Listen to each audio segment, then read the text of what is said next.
जो मनरेगा को रिप्लेस करने के लिए जी राम जी का बिल सरकार लेकर आई है, उसके खिलाफ बोलने के लिए मैं खड़ा हुआ हूं भारतीय कम्युनिस्ट पार्टी मार्क्सवादी की ओर से। जब खेती में मशीनीकरण, बुआई से लेके कटाई से लेकर के निकालने तक जब मजदूरी कम हुई तो 2000 यूपीए के वक्त जो भारतीय कम्युनिस्ट पार्टी मार्क्सवादी किसान मजदूर के लिए सड़क से लेकर संसद तक लड़ती है, यूपीए फर्स्ट में इंटरवेंशन के कारण पहली बार देश के आज़ादी के इतिहास में पहली बार ग्रामीण मजदूर को रोजगार की गारंटी का कानून देना पड़ा और जिसमें 100 दिन की मजदूरी देने का काम किया। निश्चित रूप से भारतीय जनता पार्टी उस बिल को अपने जो उनकी कथनी और करनी में जमीन आसमान का अंतर है, निश्चित रूप से उससे दूर भागने का काम कर रही है, जिसमें 100% मजदूरी केंद्र सरकार पिछले 20 साल से वहन कर रही थी, उससे 60-40 में ले जाने का काम कर रहे हैं। अभी कह रहे हैं कि 125 दिन, अभी 2024-25 के बजट वित्तीय वर्ष में मात्र 5% लोगों को 100 दिन का काम देने का काम किया है।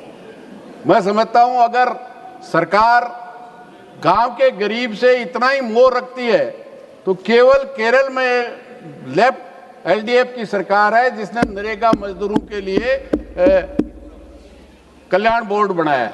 भारतीय जनता पार्टी 1.5 दर्जन राज्यों में उनके सहयोगी और वो मुख्यमंत्री हैं, राजस्थान, हरियाणा, दिल्ली, उत्तर प्रदेश, क्यों नहीं उन मजदूरों के लिए कल्याण बोर्ड कराने का काम करती है। निश्चित रूप से उससे भागने का काम करती है और 125 दिन का ढकोसला करती है।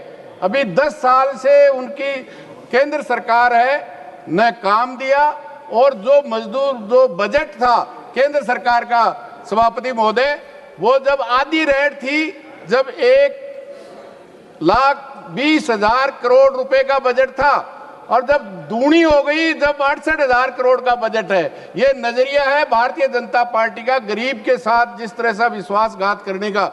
इसलिए आज निश्चित रूप से न केवल वो कटौती की है, पूरे साल भर 100 दिन का जब भी उसको जरूरत है उस समय काम ले सकता है।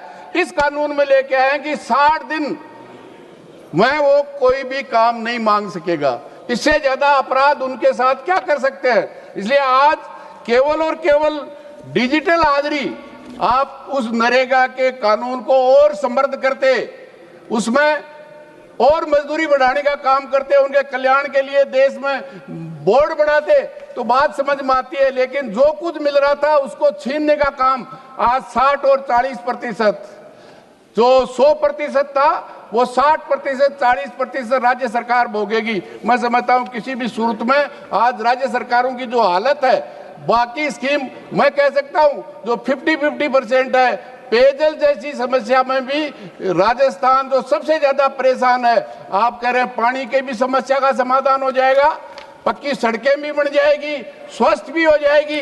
तो आपने 11 साल में क्या कर रहे थे? नरेगा का कानून तो था, कहीं मनाही नहीं थी, वहां सब जगह सफाई हो गई होगी, सब जगह कानून बन गया होगा, लेकिन सरकार केवल और केवल लोगों के साथ विश्वासघात करने का काम कर रही है। सभापति महोदय, मैं कहना चाहूंगा अर्जेंट शेयरिंग करने का काम किया है, जो प्रोग्राम इस माध्यम से हो रहा है। निश्चित रूप से किस तरह से भारतीय जनता पार्टी महात्मा गांधी के नाम की जो गारंटी की योजना थी उसको हटाने का काम कर रही है। इससे साफ जाहिर होता है कि आज भी वो महात्मा गांधी की बजाय गोडसे की तपस्या करने का काम कर रहे हैं। इसलिए उस गांव के गरीब को जो कानून मिला था, जो हक मिला था, उसको छीनने का काम सभापति महोदय ये कर रहे हैं। मैं इसका विरोध करता हूं और इसको वापस लेना चाहिए या सिलेक्ट कमेटी को। श्री सप्तागिरी अलग। Thank you, Chairman sir. I rise to speak and oppose this Viksit Bharat Guarantee for Rozgar and Ajivika Mission Gramin